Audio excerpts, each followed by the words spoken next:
Bienvenidos a Bonita Radio. Esto no es un cuento, esta es la verdad.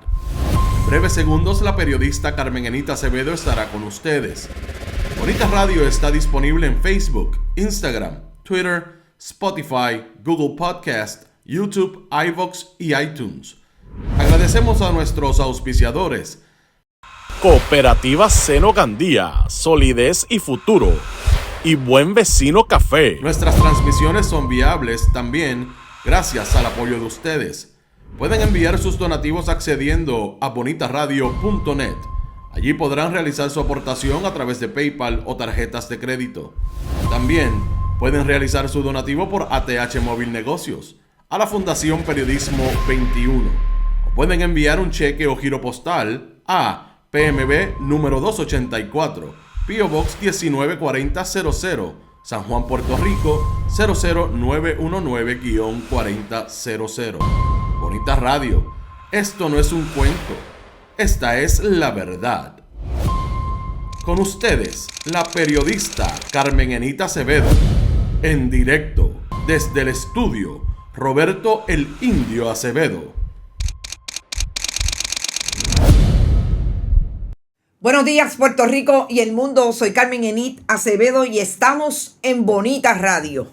Y voy, antes de empezar, a decirle a nuestro señor director que tengo, no estoy viendo las imágenes acá en la televisión, y es importante para mí verlas porque por ahí vamos a seguir la ruta de una investigación que publicáramos hoy, que tiene que ver con el inversionismo político bien en profundidad. Vamos a hablar sobre lo que ha pasado en los últimos 40 años en Puerto Rico y que el periodismo en Estados Unidos también lo ha traído desde el punto de vista de los empresarios que en Puerto Rico han tenido acceso al poder para hacer sus proyectos. Mucho vamos a hablar desde la época de Rafael Hernández Colón, de los proyectos que se dieron en la zona portuaria que tuvieron hincapié sobre todo desde el punto de vista funcional urbanístico, en la identidad de cómo los puertorriqueños querían y quieren vivir en sus entornos naturales, pero sobre todo en sus entornos históricos.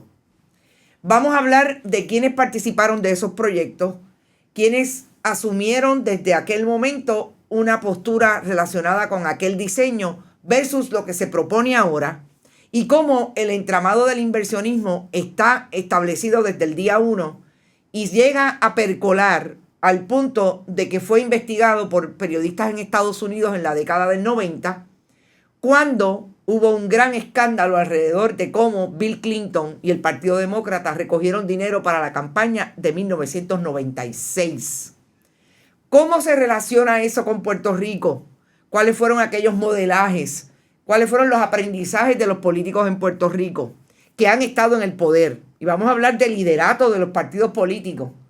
No vamos a hablar de la base porque precisamente a la base lo que queremos traer es la información para que sepan cómo es que ese poder se relaciona y por qué no se cortan las manos entre ellos.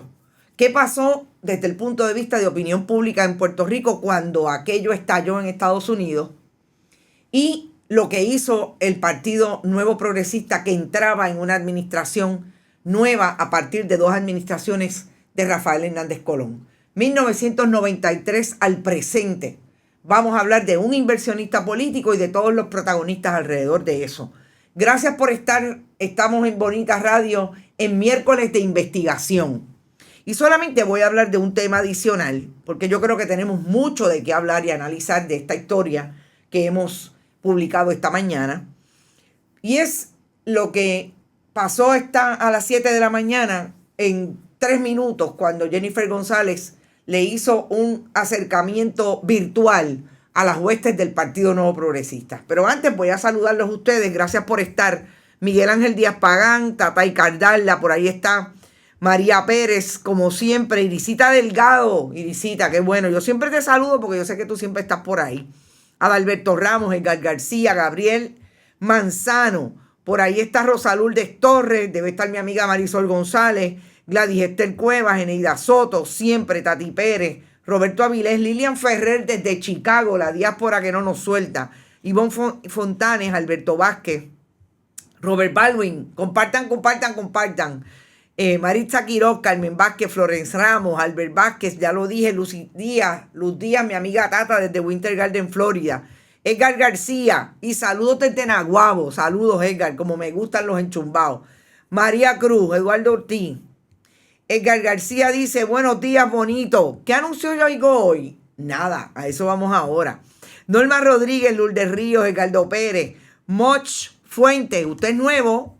O Moche, o usted es nueva. No sé, Wanda Arroyo también está por ahí. Gracias por estar y por conectarse a Bonita Radio. Teresa González, David Velázquez, Jorge Tañón, como siempre, Silvia Calzada, mi amiga Silvia. Bueno, vamos a hablar de Jennifer González. Y de hecho, no le di imágenes al señor director, que se las voy a tener que enviar ahora. Esta es la única imagen que tomé del video que Jennifer González acaba de publicar a las 7 de la mañana, supuestamente en un mensaje te la envía por la computadora Víctor Valcárcel, nuestro director técnico de Noticias con Café. Jennifer González, comisionada residente, está en Puerto Rico mientras hay sesión en el Congreso de Estados Unidos, donde ella participa, no tiene voto, y está en Puerto Rico hoy miércoles y hace un mensaje que anuncia ayer por la noche para sus huestes, que obviamente todo el mundo pensó, pues Jennifer González, ¿qué va a decir? Las teorías fueron múltiples. Pero en este momento, cuando Jennifer González saca ese mensaje, yo me retrotraigo a lo que dije ayer, cuando hicimos el análisis a las 5 de la tarde, porque me parece interesante que Jennifer González le sigue al llamado que hiciera Carlos Johnny Méndez y la presidenta de la Juventud de que los jóvenes vayan a la asamblea que tiene el Partido Nuevo Progresista el próximo domingo, 5 de marzo. Wanda Arroyo desde Luisiana, saludos. Mary Fonseca, que nunca nos falla, Country en la casa, saludos Mary. Y Wanda, nunca te había visto, pero si te había visto, gracias por estar. Por ahí está Jennifer González. Para lo único que salió fue para decir que ella es la comisionada residente que más dinero ha traído a Puerto Rico y que ella los invita y los exhorta a que participen de la asamblea el próximo domingo. Una de dos cosas. O Jennifer González está tratando de medir fuerza con Pedro Pierluisi, gobernador del 32%. O Jennifer González y el Partido Nuevo Progresista están preocupados porque esa asamblea no vaya gente. El problema de esa asamblea es que lo hicieron en el Coliseo Roberto Clemente y que no vayan a hacer como hacen en el Coliseo José Miguel Agrelot, que cierran para que se vea mucha gente, cuando realmente cerraron la mitad del Coliseo. Sobre todo, que Jennifer González hace un mensaje para decir el chichichija de que supuestamente ella es la más que escucha al país. Puede ser también un preemption, como le dicen los gringos, a el asunto de su candidatura y tratar de retar al gobernador en una primaria para la gobernación. Pero lo que dice en ese mensaje es exclusivamente que ella va a ir a esa asamblea para ser una vicepresidenta más, como es Tomás Rivera Chats y otros. Interesante que se ponga del lado de Tomás Rivera Chats en ese mensaje. O no hay mucha gente que está animada para ir. Y ahí las imágenes de ayer de los jóvenes en Fajardo. 15, y me cuestiono si 2 de ellos eran jóvenes. Digo, dentro de lo que ellos aspiran a ser un joven que esté con ellos en el partido político. O sencillamente Jennifer González está midiendo fuerza y dejando ver que no va a correr. Porque decir que iba a hablar, le iba a dar un mensaje, que conste que es un mensaje para los PNP, eso no es un mensaje para el país. Y ella todavía es la comisionada residente, digo que yo sepa. Pues ahí está. No pasó nada en ese mensaje. Es decir, mucho ruido y pocas nueces. Dice Rafael Torres, también está por ahí. Muy buen trabajo el que hacen, dice Gilberto Marrero. Saludos, Gilberto. Están uniéndose para convocar huestes, imagínate. Gladys Esther, saludos. Mucha azúcar. Rafael Torres, muy buenos días, Bolimá. Exacto, eso, midiendo fuerza. Diego, es más falta que un billete de 3. Mirna Serrano, buen día, Palm Coast, desde Palm Coast, Florida. Octaciano, saludos.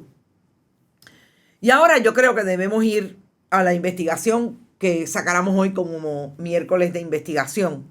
Y esta tarde les prometo que les tengo el balance de cómo vamos en aportaciones hasta llegar a los 712 para celebrar el cumpleaños de Bonita. Importante, vayan a todas nuestras plataformas. Miércoles de investigación, porque yo creo que los miércoles es un buen momento para sacar una investigación y profundizar en lo que queremos hacer acá en Bonita, que es contextualizar, sobre todo profundizar en los temas que más importan en este momento. Y en este caso creo que atraímos un tema que lo ha tocado el Centro de Periodismo Investigativo desde una perspectiva de lo que se quiere y de cómo cambia la política pública de desarrollo en el área de la isleta de San Juan, los proyectos que ha traído Ricardo Rosselló Nevares como gobernador renunciante, Wanda Vázquez Garcet como gobernadora sucesoral y que mantiene activo y con varios contratos con corporaciones, etcétera, el gobierno de Pedro Pierluisi. Y antes de comenzar a traer esa información en lo que encontramos, en los datos que vamos a traer, yo quiero puntualizar que en octubre de este año, porque tengo que ser honestas con las fuentes, sobre todo las personas que se acercan y nos dan, del año pasado, perdón, nos dan información. A mí me trajeron una información relacionada al proyecto del Hard Rock Café. Pero, como ustedes saben, una sola persona no puede hacer tanto. Y ahí estaba resguardado lo que cuando vi las imágenes nos parecía que era una barbaridad arquitectónica que tiene que ver con cómo los espacios cambian o el Estado quiere cambiar los espacios, en este caso en la isleta de San Juan. No pude trabajar el proyecto, el periodismo se encargó desde el Centro de Periodismo Investigativo de hacer un análisis de lo que está pasando en ese desarrollo, pero tengo que decir que quien único ha profundizado sobre ese desarrollo en términos de las historias que ya han salido sobre el tema ha sido el CPI. Traer lo que es el contexto de cómo cambia el entorno de la isleta de San Juan, que parecería que lo único que quiere atraer el gobierno de Puerto Rico con un proyecto como este es que San Juan se convierta en un espacio para los turistas, así como lee su propio titular. A mí no me gusta fallarle a las fuentes. Los periodistas, y vamos a hablar mucho de periodismo próximamente en un esfuerzo que vamos a tener aquí en Bonita Radio con la colega periodista Marimari Narváez. Les voy a dejar caer cantitos de lo que va a ser esa propuesta, pero hoy es 1 de marzo y precisamente vamos a empezar en marzo. Y hablando de periodismo, pues quiero decirles por qué este primer, de alguna manera, esfuerzo para ser críticos con relación a lo que hacemos en el periodismo. No me gusta fallarle a las fuentes y cuando vi la historia del CPI, yo tenía un ángulo que no sabía si podía encontrar, pero que había una posibilidad. Lo más importante para mí como periodista cuando hago este tipo de investigación es saber quiénes están detrás. Porque cuando usted conoce y cuando usted puede leer, porque encuentra información de las personas que participan de proyectos como este, pues el titular de ambicioso y de que es un proyecto millonario y de que va a traer 500 millones de inversión, etcétera, etcétera, no me dice lo que verdaderamente está detrás de esto. Me lo dice la gente, me lo dice el perfil, me lo dicen los documentos. Y cuando yo empecé a buscar información de Rubén Vélez Lebrón, ingeniero, amigo de Rafael Hernández Colón, lo que me llamó la atención es que no había no solamente imágenes, no había información que me dijera dónde está Rubén Vélez Lebrón hoy. Ese nivel de sospecha, para mí levanta una bandera. ¿Por qué Rubén Vélez Lebrón no está más en el ojo público? Esto es un proyecto importante. Esto es un proyecto que va a eliminar cualquier posibilidad de que la isleta de San Juan sea patrimonio de la humanidad o histórico de la humanidad como lo está designando, como lo ha designado la UNESCO. Así es que yo fui e inicié la búsqueda de esa información y fue buscando información sobre Rubén Vélez que yo pude encontrar toda la información que ustedes van a ver en bonitasradio.net y a través de todas nuestras plataformas de cómo se configura el inversionismo político en la figura, valga la redundancia, de Rubén Vélez Lebrón, quien yo sabía, porque tenía información, que era una persona muy allegada al Partido Popular y un amigo personal de Rafael Hernández Colón. Así es que esto no es que alguien me tiró la cascarita. La primera cascarita en octubre fue sobre el proyecto. El problema es que cuando usted empieza a buscar información y a identificar quiénes son los personajes, y como siempre digo, y le decía a mis estudiantes en la Universidad de Puerto Rico, usted se sienta en la mesa y usted tiene esa información ahí y usted dice, adiós cara, pero mira quién está aquí. Adiós, pero mira. Y ahí es como llegamos a esta información. Llegamos a poder establecer, aquí hay una historia. ¿Y por qué hay una historia? Porque la coyuntura en que se encuentra Puerto Rico, el momento en que el periodismo está haciendo una gestión desde el periodismo independiente, desde los diferentes esfuerzos para descubrir lo que está pasando en el gobierno, en la institucionalidad que hace desarrollo económico, en la institucionalidad privada que tiene relación con los esfuerzos de desarrollar o no desarrollar ciertas áreas en el país. Es importante traer cómo es que hemos llegado hasta aquí. Porque la quiebra de Puerto Rico, la apatía que tienen los electores con relación a los partidos políticos y a su liderato, no nació ayer. Y tiene que tener la gente una idea de por dónde vienen estos tiros. Ahí está el primer tiro. Este inversionista político fue investigado, realmente no investigado por autoridades que sepamos, a eso no pudimos llegar, por autoridades del Departamento de Justicia, pero aquí sí hubo una investigación congresional bajo la administración de Bill Clinton, porque en el 1998 el periodista de PBS, Public Broadcasting System, la televisión pública de Estados Unidos a través de Frontline, que era el esfuerzo de investigación de ese programa, Bill Moyers hizo una investigación con audios y videos. Y yo quiero ser bien clara, con audios y videos en que estaba Rubén Vélez Lebrón y los diferentes personajes que vamos a traer ya mismo de esa administración Clinton y el Partido Demócrata del momento y el Comité Nacional del Partido Demócrata. Ustedes dirán, ¿y por qué no trajiste el video? Porque quiero que sepan que no existe a nivel digital, ni en las redes de Bill Moyers, ni en las de Public Broadcasting System.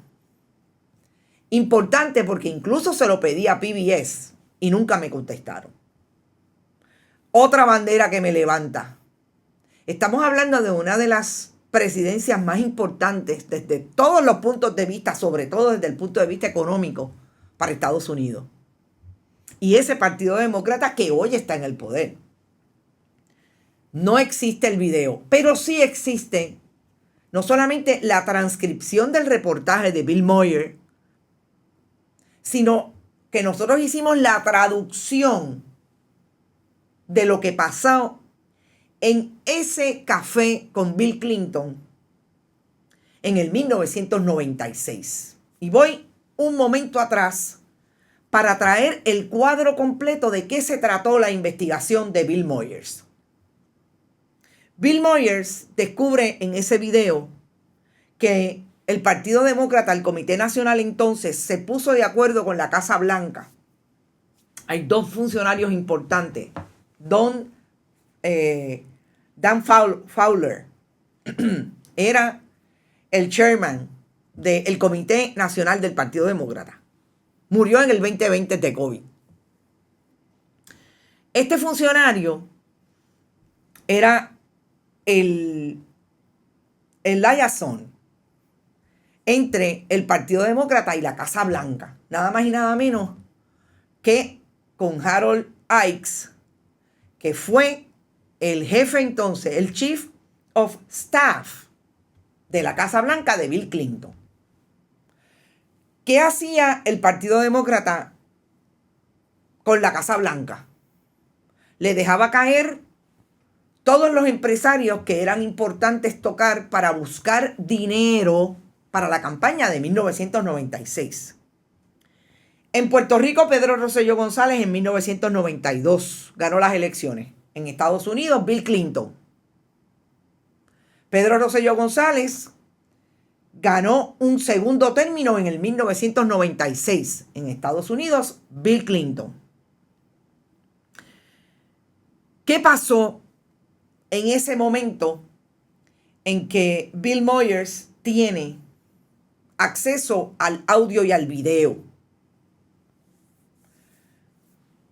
Que hay una referencia, y es la primera referencia que hace Bill Moyers en el reportaje, a un empresario puertorriqueño conocido como Rubén Vélez Lebrón. Él solamente pone, ustedes saben que en Estados Unidos no se usa el segundo apellido. Carlas Barra dice: me encantan las investigaciones de Carmen Enís, busqué el popcorn. Busca, que vamos a estar mucho rato. Él lo identifica como Rubén Vélez y es la persona, y podemos entrar ahora a la traducción, y es la persona que participa en este café con Bill Clinton. Había tres maneras de llegar en esa estrategia creada entre el DNC y la Casa Blanca. Tres maneras de llegar a dar dinero a esa campaña. Usted tenía un café con el presidente, usted cenaba con el presidente, o usted dormía en Casablanca. Lo que ustedes oyen, dormía en Casablanca. Obviamente, el dinero no era lo mismo lo que usted daba si era un café, si era una cena, o dormía en Casablanca. Y dice específicamente Bill Moyers que iba a dormir donde durmió en algún momento el presidente Lincoln, Abraham Lincoln. Rubén Vélez, según la transcripción, le dice a Don Fowler: tengo 5 cheques para ti. Don Fowler le contesta: tan pronto como esto termine te llamaré y lo haremos. Lo siento, se me escapó mi mente y me disculpo. Es decir, no te dije que en Casablanca no se le pueden dar chavitos al presidente. Bill Moyers confronta a Fowler. Y Fowler le dice: bueno, ahora no le hagas pasar un mal rato al señor Vélez por esto. Es un ciudadano. Le pedimos que nos ayudara a conseguir algún dinero. Los ciudadanos no entienden estos tecnicismos. El tecnicismo es la ilegalidad. Vamos a hablar en plata. No, que yo sepa, él nunca habló con el presidente acerca de su dificultad, y su dificultad era atroz. Quiero decir, había estado callado en la burocracia. Lo habían sepultado en la burocracia, como decimos acá, durante 15 años. Creo que Rubén Vélez merecía algo de ayuda. El colega periodista confronta a Fowler y le dice que si no tenía que traer los cheques. Claro que no, le dice Fowler, porque ahí es que está la ilegalidad. Rechacé el dinero en la Casa Blanca, quiero que todos lo sepan. Ahí es que está la ilegalidad, por eso nunca pudieron acusar a Fowler. Él fue a la investigación congresional y nunca lo acusaron y no acusaron a nadie. Si Rubén Vélez hubiera sido un comerciante de San Juan, le dice Moyer, ¿habría estado en ese café en esa recaudación de fondos? Si hubiera sido comerciante, posiblemente no, le dice Fowler. Moyers, el periodismo cuestiona, las personas con dinero no deberían poder comprar más democracia que las personas sin dinero. Pero lo hacen y todos lo sabemos, le dijo Fowler. Esta es quizás de ese segundo café. Rubén Vélez ya venía de un café en el 1995. Y ahí están los documentos de las listas. Y vamos al primer café del 1995. Fíjense que en el 1995 Rubén Vélez estaba solo. Solo. Es decir, Harold Ickes. Ahorita le dije, no me acuerdo el nombre que les dije, pero no creo que le dijera Harold. Harold Ickes era el asistente de presidente y chief of staff de la Casa Blanca. En este café en el 95, Rubén Vélez fue solo. En aquel momento, Rubén Vélez tenía múltiples corporaciones de desarrollo y venía de vender. Creo que todavía tenía, porque no lo había vendido, Resage Construction, que recordemos que es una de las constructoras más importantes de Puerto Rico. En el 1996, para ir entonces a la línea de lo que les dije me parecía más importante. Y dejemos la página completa, señor director. Rubén Vélez no fue solo a ese café. Estuvo el entonces alcalde de San Juan, Héctor Luis Acevedo, Miguel Lausel, abogado, miembro del Partido Demócrata de Estados Unidos, en algún momento fue presidente del Partido Demócrata en Puerto Rico, y Richard Machado, también donante del Partido Popular, quien cabildeó con la administración Clinton todo lo relacionado a las reformas de salud y al aumento del Medicare, sobre todo el impacto que tenía el dinero del Medicare para los hospitales, porque es un empresario del sistema hospitalario en Puerto Rico. En el 1996, para mí, la bandera más grande que tiene esa conversación entre Fowler y el periodista Bill Moyers es precisamente lo que origina la suspicacia, en este caso, de esta periodista con esta historia. Y es que haya dicho, sin ningún empacho, Fowler, que el que tiene más dinero, el que tiene acceso al poder por el dinero que tiene, es el que más democracia vive. Fíjense que estamos hablando de lo que significa que el periodismo en efecto sea una herramienta con la que los ciudadanos puedan tener poder, acceso a cómo se hacen las diferentes operaciones de la estructura gubernamental y de otras instituciones para poder ejercer la democracia, si es que la democracia se ejerce cada 4 años con el derecho al voto. Y Fowler lo está ubicando en el acceso que tuvo un empresario a Bill Clinton porque llevaba 15 años tratando de empujar proyectos con la administración de HUD, el Departamento de Vivienda Federal, y no podía penetrarlo. ¿Y qué pasó? Después de 1996, Rubén Vélez Lebrón tuvo 2 proyectos importantes. Después que tomó café con el presidente y llegó a esos cuadros de poder, Rubén Vélez tenía nada más y nada menos que 23.5 millones en el 1996 en contratos con la Administración de Vivienda Pública, o por lo menos los habían conseguido. Y después de eso, recordemos que el gobierno de Puerto Rico al que él apoyaba no era el Partido Nuevo Progresista, era el Partido Popular. Perdió la administración en el 1993, tenía ese problemita. Dicen, y el periodismo en Estados Unidos trae información de que se le conocía como el Acuerdo Santa Claus, a un acuerdo que tuvo con el municipio de San Juan, de quedarse con unas cuantas cuerdas de terreno para hacer unos desarrollos que le costaron menos de 9 millones de dólares.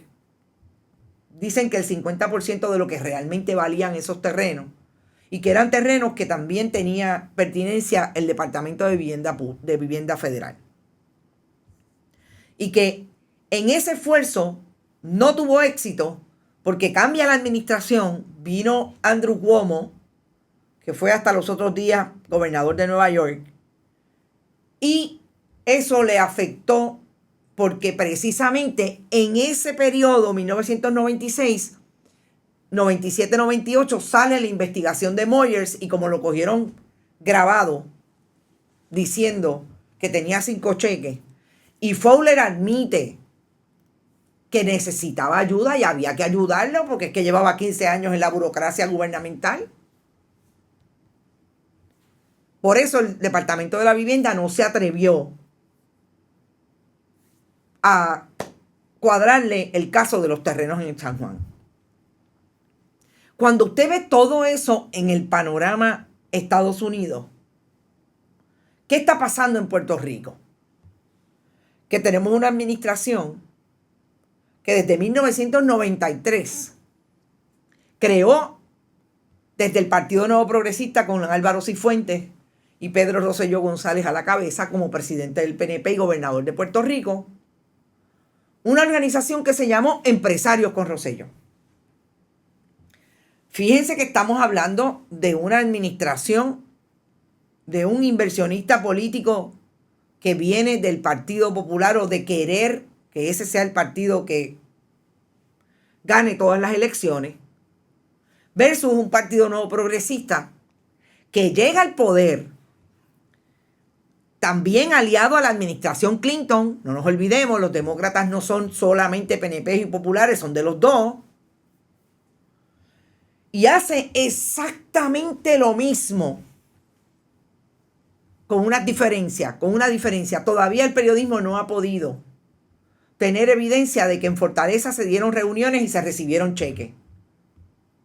Sí tenemos información, y aquí las historias de la colega periodista que las trajo cuando estaba en Tele 11, Yolanda Vélez Arcelay, de las actividades que se hacían fuera, en hoteles donde lo menos que costaba un plato eran $5,000 para sentarte con el gobernador o con los jefes de agencia. Lo que hacían allá, aquí lo replicaron, mire, sin ningún problema. Bien temprano, 93, 94. Cuando vamos en la historia gráfica, no solamente vemos las imágenes, Agustín García, Álvaro Cifuentes, Luis Fortuño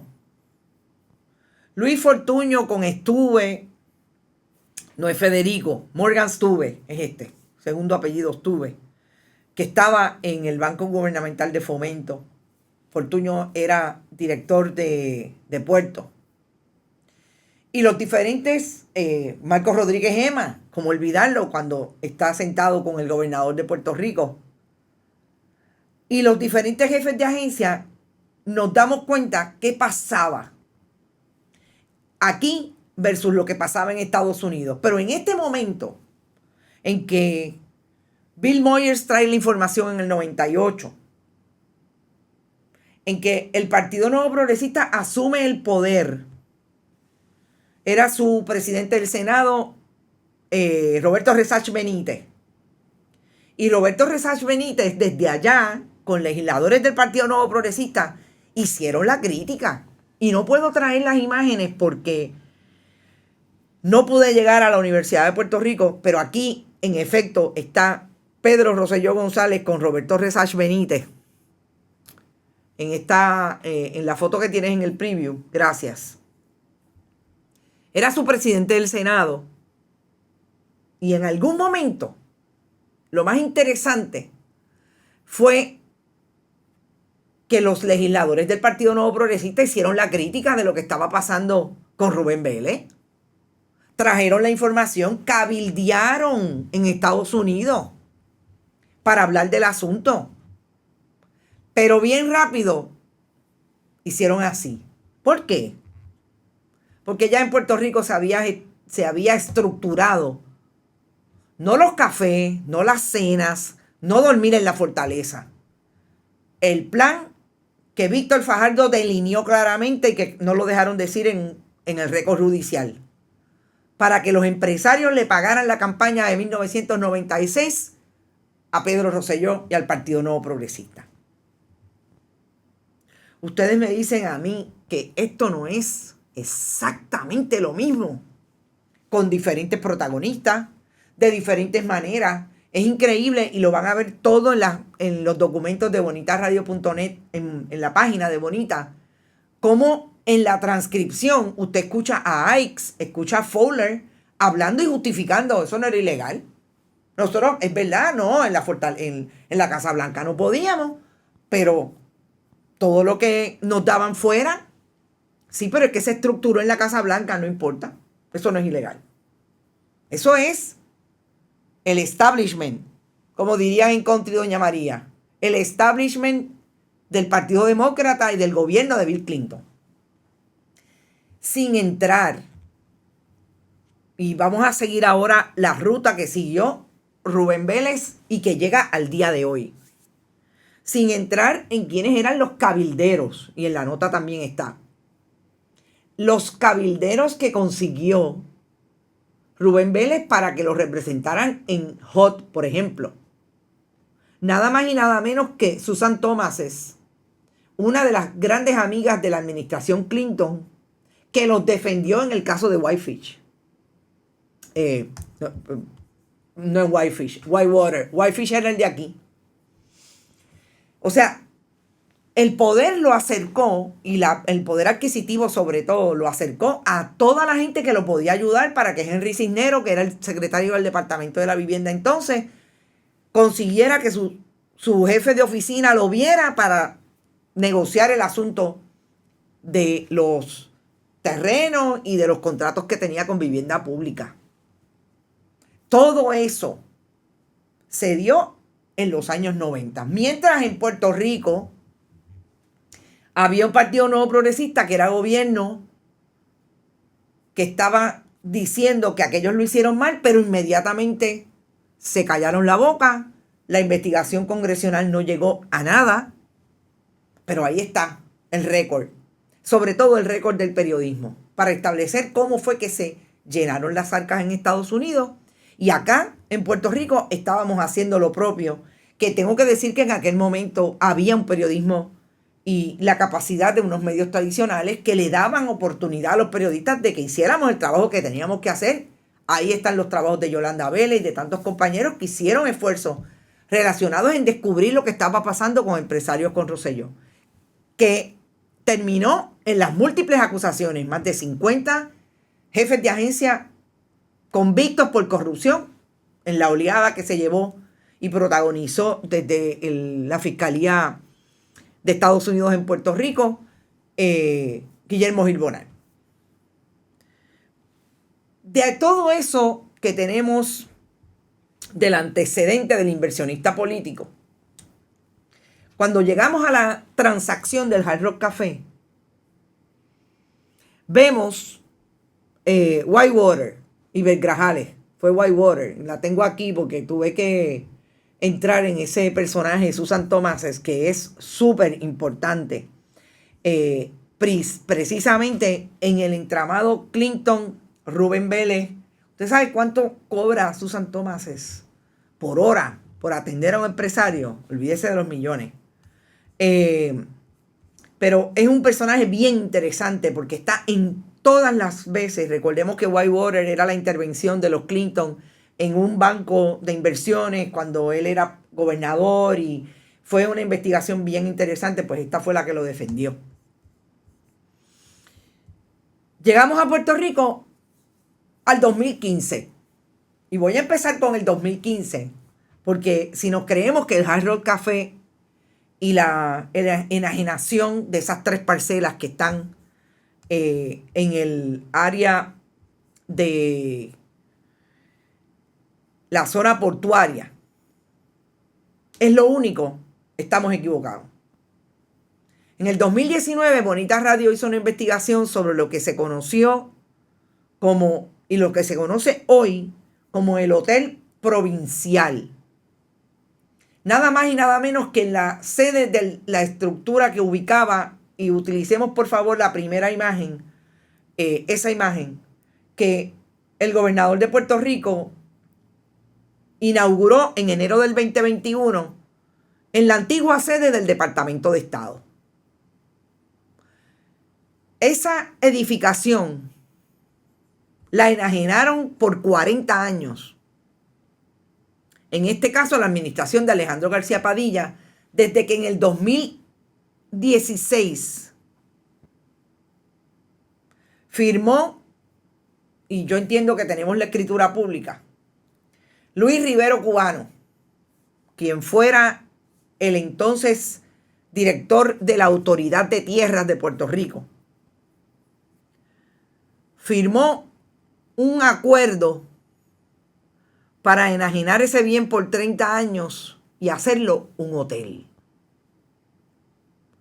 Y fíjense las fechas que tiene ese documento. ¿Cuándo fue que hicieron la transacción?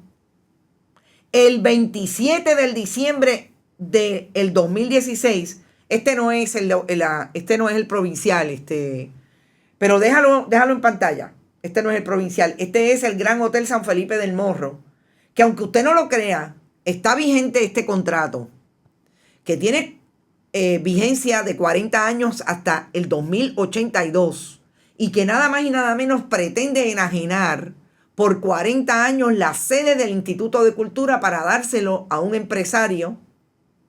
La sede del instituto, el asilo de beneficencia, para dárselo a un empresario para que haga un hotel boutique. Vamos a hablar en plata. Pero yo me quiero quedar primero porque lo traje porque estas son las 3 transacciones idénticas a la que se hizo, por ejemplo, con la Corporación Plaza Marina, que es la corporación que quiere desarrollar el Hotel Hard Rock Café en San Juan. Fíjense cuándo se incorporó Plaza La Marina. El 15 de febrero del 2016, año electoral. Cuando le dieron el contrato a Plaza La Marina. El contrato de Plaza La Marina para enajenar las 3 parcelas que están como estacionamiento del Departamento de Hacienda. Se lo dieron 2 semanas más tarde de las elecciones generales del 2016. El 14 de noviembre del 2016. Y mire si me acuerdo, porque yo no solamente cumplo año el 8 de noviembre, sino que recuerdo bien cuando estaba haciendo las investigaciones del el hotel, la sede del Departamento de Estado, que todo esto estaba por ahí. Y hoy nos damos cuenta que aquello que en efecto le dio acceso al poder a Rubén Vélez Lebrón se asemeja demasiado a los accesos que tuvo en años de elecciones y que perdió el Partido Popular. En el 2016, el 8 de noviembre del 2016, Alejandro García Padilla sabía que había perdido. el 14 de noviembre, Rubén Vélez estaba firmando con Plaza La Marina la enajenación de esas 3 parcelas. Y estaba firmando Luis Rivero Cubano. Yo hablé con Luis Rivero Cubano en el 2019.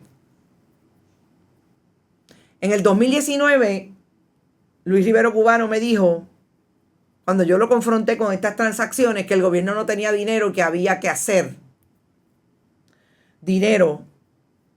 Y cuando yo le pregunté si había que hacer dinero enajenando bienes de patrimonio histórico, como era en el caso del Hotel Provincial, la sede del Departamento de Estado, me dijo que sí. Y cuando le pregunté de la sede del Instituto de Cultura, igualmente. Y les voy a decir lo que pasa en la sede del Instituto de Cultura. No han podido desarrollar y no han podido llegar allí con un hotel boutique porque tienen un problema que no tenían en el caso del Hotel Provincial. Y es que el asilo de beneficencia tiene un uso específico dado por el Departamento del Interior, porque es que la colonia es así. El Departamento del Interior de Estados Unidos es el que tiene que decir que le quita ese uso para que el gobierno de Puerto Rico pueda hacer lo que quiera.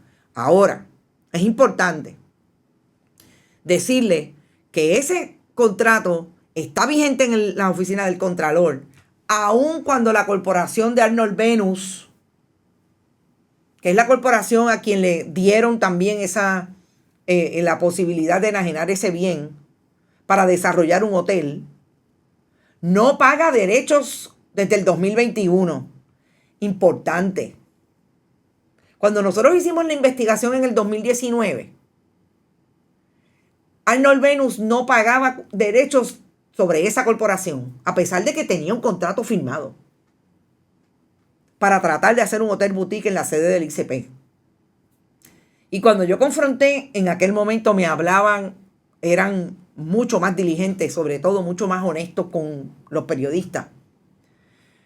En la Fortaleza, yo hablé con la secretaria de la Gobernación entonces, la secretaria Zoela Boy. Me dijo que no tenía conocimiento y que iba a verificar. Y cuando yo le increpé que la corporación no pagaba derechos y que estaba a punto de cancelarse, al otro día pagaron 3 años. Pero hoy no pagan desde el 2021. Entonces, lo más importante de esta investigación es dónde está Rubén Vélez en todo el esfuerzo para traer lo que la teoría y el mundo de la urbanística, de la arquitectura y la planificación se conoce, y desde el 1991 está identificado como la disnificación de los espacios públicos. Crear espacios que no son del entorno, que sacan al entorno de su real identidad. Y sobre todo, de alguna manera, los convierten en portadas que pueden estar lo mismo en España que en Puerto Rico, que en Rusia, que en África. Por eso los conocen como, por eso se llaman disnificación, porque son como parques temáticos. En el 1991, Rafael Hernández Colón, que también está en la historia, creó y trajo el proyecto del Frente Portuario, incluso eliminando lo que se habían conocido hasta el momento como los prostíbulos de Tony Tursi. Y yo quiero leer lo que dijo Rafael Hernández Colón en aquel momento.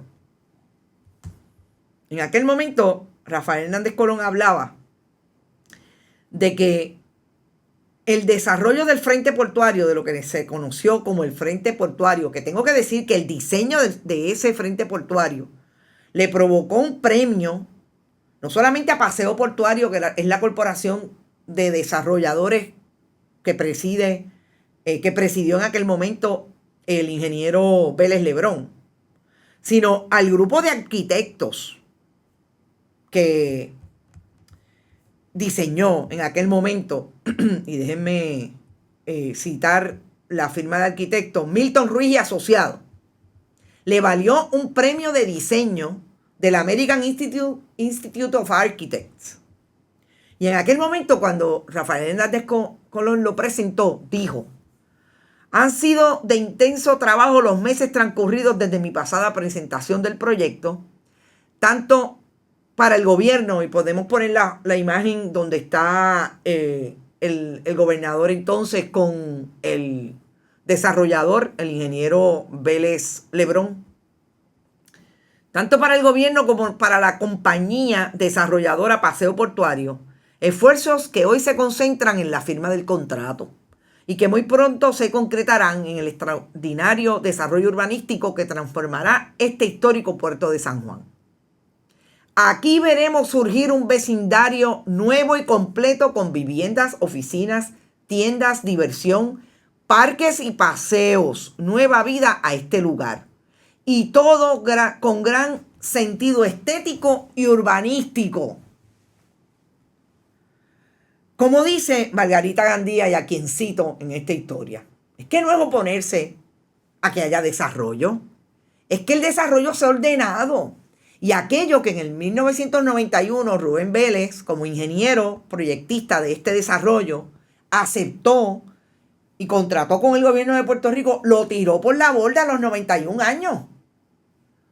Con un diseño que puede estar lo mismo en Dubái que en Puerto Rico.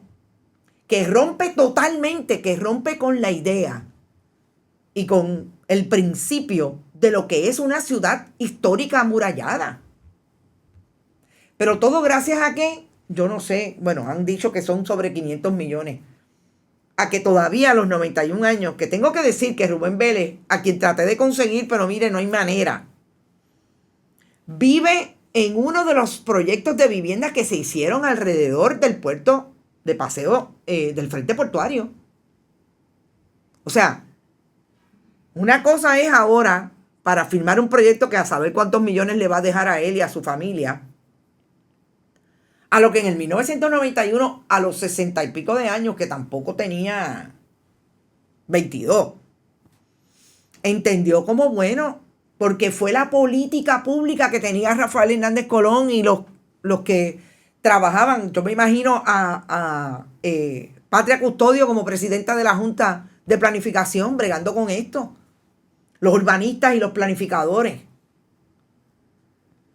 Porque ese era el proyecto, porque ese era el principio. Entonces uno tiene que entender que cuando usted hace el análisis completo, o por lo menos esa es mi análisis, es mi apreciación, mi interpretación, pues entonces se justifica un titular que diga: quieren el viejo San Juan solo para los turistas. Porque es que no hay de otra. Digo, para ciertos turistas. Para ciertos turistas, porque definitivamente no todos los turistas que vienen a una ciudad, a un país como Puerto Rico, que tiene ciudades históricas, quieren quedarse en una mole de cemento y de piscinas como esta.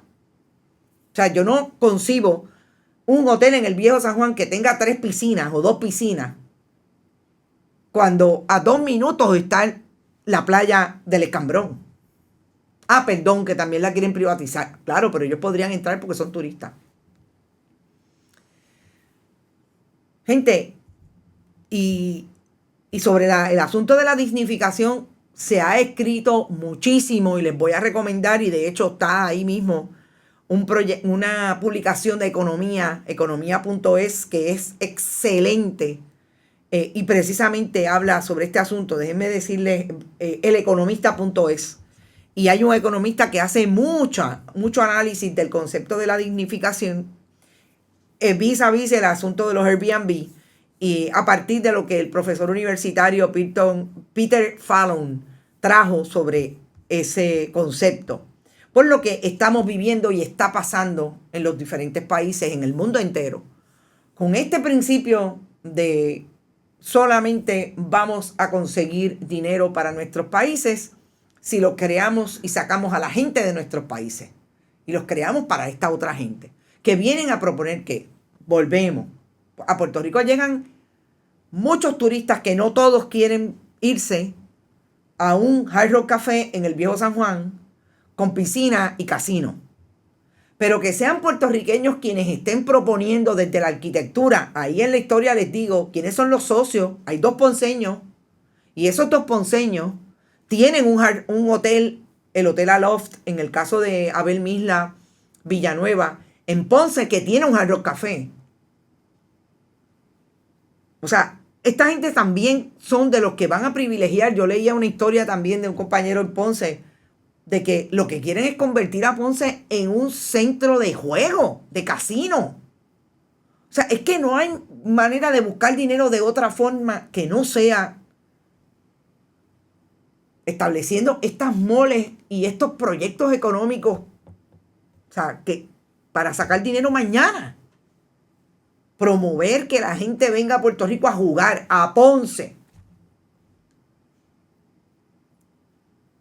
Y me parece que es parte de lo que debemos seguir insistiendo, que profundizar en este tipo de asuntos cuesta mucho, es difícil. Yo desde que encontré esto llevo 2 semanas.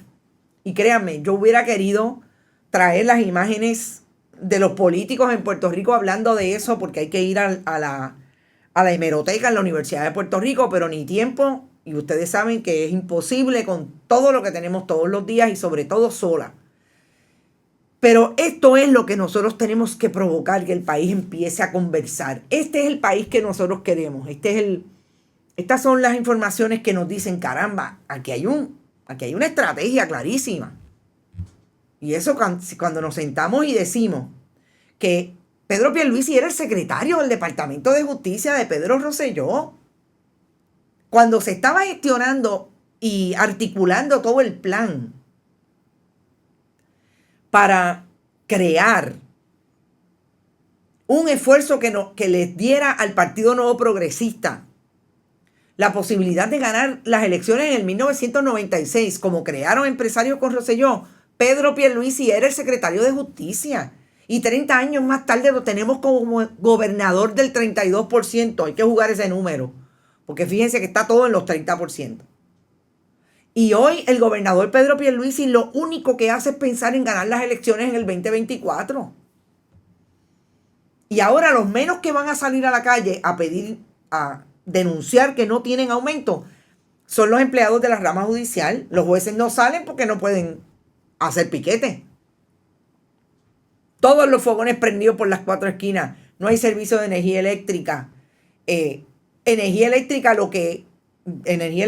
Luma en la transmisión y distribución lo menos que hace es dejar a los barrios sin agua, porque van a hacer un proyecto y destruyen el área de acueducto y alcantarillado. Los tubos.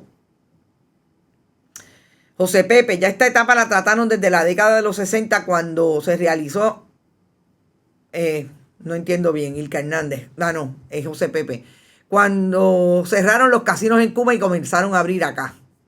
Estos proyectos se convertirán en un oso blanco. Adolfo Rodríguez, yo no estoy tan segura, yo creo que va a haber mucha denuncia, sobre todo de ese tipo de elefantes blancos que quieren desarrollar allí. Ahí está la gente del Viejo San Juan, ahí están la gente del Escambrón. No pensemos que esto es solamente los inversionistas, por un lado, en el caso de el Hard Rock Café. Ahí está el Escambrón, ahí está todo lo que le vendieron a los Ley 60, que hay uno de ellos como inversionista económico en el caso del Hard Rock, David Weibel, que tiene nada más y nada menos que créditos contributivos desde el 2018.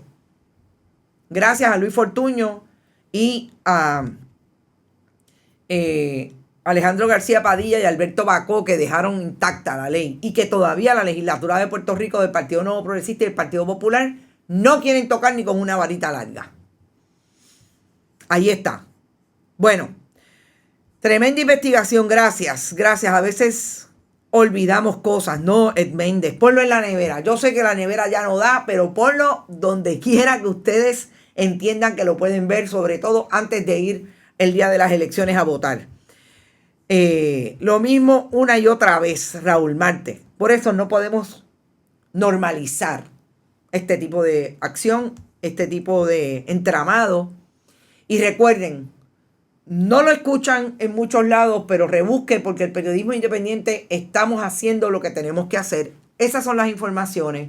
Vayan a bonitasradio.net. Esta tarde les digo hasta dónde necesitamos todavía que lleguen las personas que no lo han hecho y puedan hacerlo, importante. Llegar a las 712 personas, que podamos tener ese dinero de aquí a abril para mover el palo y seguir investigando y seguir teniendo la capacidad de reproducir nuestro proyecto. Tremendo trabajo, gracias Luis Cruz.